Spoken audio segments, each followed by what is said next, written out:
Step into the unknown with the shadow frequency and your host, Matt Wilson, as he takes you where the shadows hum. Welcome, listeners, to another chilling episode of The Shadow Frequency, where we peel back the veil on the strange, the unsettling, and the unexplained.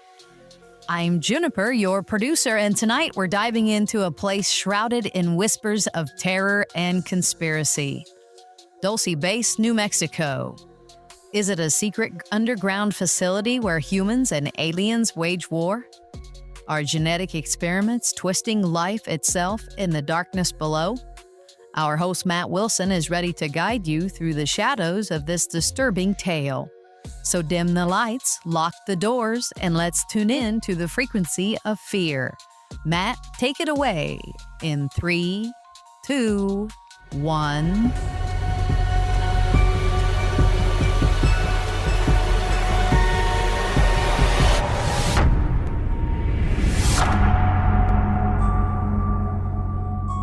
Hey there, Shadow Frequency listeners. Matt Wilson here, and this time we're descending into one of the creepiest corners of conspiracy lore.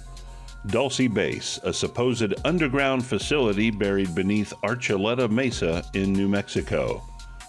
If the stories are true, this isn't just a bunker. It's a 7-story labyrinth where humans and extraterrestrials collide in a secret war, and where experiments on life itself twist into nightmares. Buckle up, because this one's going to crawl under your skin. Let's start with the town of Dulce itself. Population, barely 2,700. A quiet speck on the Jicarilla Apache Reservation, surrounded by rugged mountains and endless desert. No traffic lights, no big city buzz, but since the 1970s, Dulce has been ground zero for stories that sound ripped from a horror flick. Locals report strange lights darting across the sky, black helicopters humming too low, and cattle mutilations that leave ranchers whispering about something unnatural. The rumors kicked into high gear thanks to a guy named Paul Benowitz, an Albuquerque businessman with a PhD in physics. In 1979, Benowitz claimed he intercepted bizarre electronic signals near Dulce. Signals he believed came from alien spacecraft. He thought they were communicating with a hidden base deep underground. By the 1980s, he was convinced Archuleta Mesa was hiding a sprawling facility, a joint operation between humans and gray aliens. 7 levels, each one darker than the last. The deeper you go, the worse it gets. Level 1, that's where humans supposedly run the show. Security labs, maybe some advanced tech. But by level 3, things get weird. Stories talk about genetic experiments, tanks filled with strange fluids holding human-animal hybrids. And level 6, they call it Nightmare Hall. That's where the screams echo, where abductees are supposedly subjected to mind control and DNA tampering. If you believe the tales, this is where aliens and humans work side by side, stitching together life forms that shouldn't exist. Then there's the Dulce War. In 1979, a guy named Philip Schneider, claiming to be former government engineer, said he was part of a team drilling into the mesa. They broke into a cavern and found gray aliens waiting. Schneider said a firefight erupted. Energy weapons burned through the air. 60 humans died, he claimed, and he barely escaped, losing fingers to an alien blast.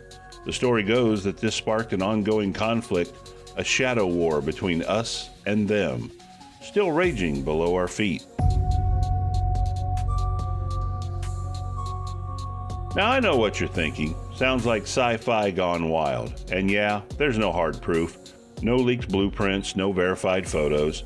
Schneider's story has some holes. He died in 1996 under murky circumstances, and some call him a fantasist. Benowitz?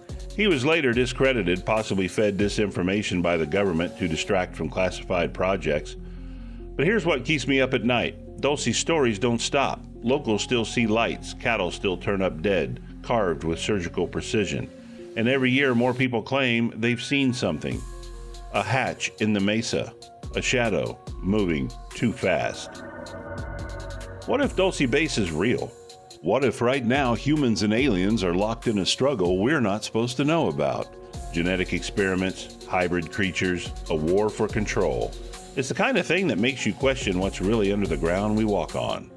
All right, Juniper, I'm tossing it back to you for a quick break. Listeners, stick with us. We're just getting started. Whoa, Matt, you're giving me chills with this Dulce Base stuff. Listeners, what do you think? Is there really a secret war happening underground? Or is this all a wild tale spun out of control? I bet you're on edge of your seat wondering what's coming next. Matt's got more creepy details to unpack, so don't go anywhere. If you're loving the Shadow Frequency, hit that like and subscribe button. Follow us on YouTube, TikTok, and Facebook and all major podcast directories. Oh, and check out our online shop. You can find the link at patreon.com/shadowfrequency or our Facebook page. Now we're going to dive into the mailbag segment here. Stick with me.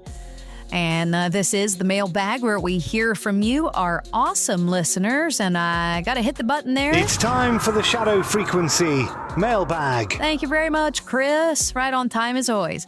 Today we've got a message from Jessica in Missouri. And this is what it says. It says, hey, Shadow Frequency team, I'm a huge fan. I enjoy all the shows, but the Amityville horror episode is my absolute favorite. The way you guys dig into the creepy details really keeps me hooked. Says, keep up the good job. Thanks, Jessica. We love hearing what keeps you tuned in. And if you'd like to share your thoughts, you can drop us a line at shadowpodcast@protonmail.com, and we might read your email next. And all right, Matt, back to you for more Dulce madness.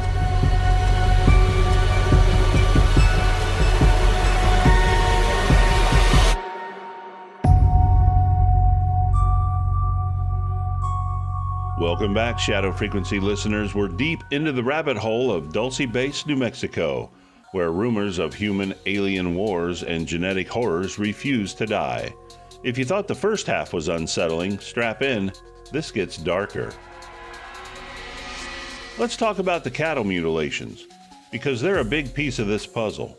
Since the mid-1970s, ranchers around Dulce have found their livestock dead, sliced open with laser-like precision.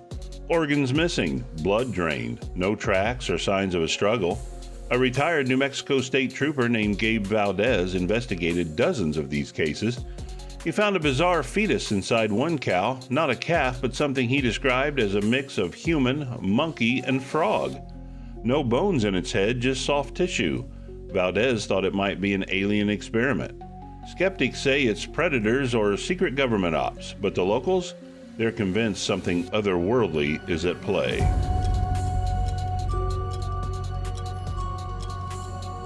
Then there's Thomas Costello, another name tied to Dulce's lore. Costello claimed he was a security officer at the base in the late 70s. He said he saw it all: vats of hybrid creatures, humans caged for experiments, aliens running the lower levels. He supposedly stole evidence, the so-called Dulce papers, photos, videos, documents, and went on the run. Problem is, Costello vanished. No trace, no confirmation he even existed. Some say he was silenced. Others think he's a myth.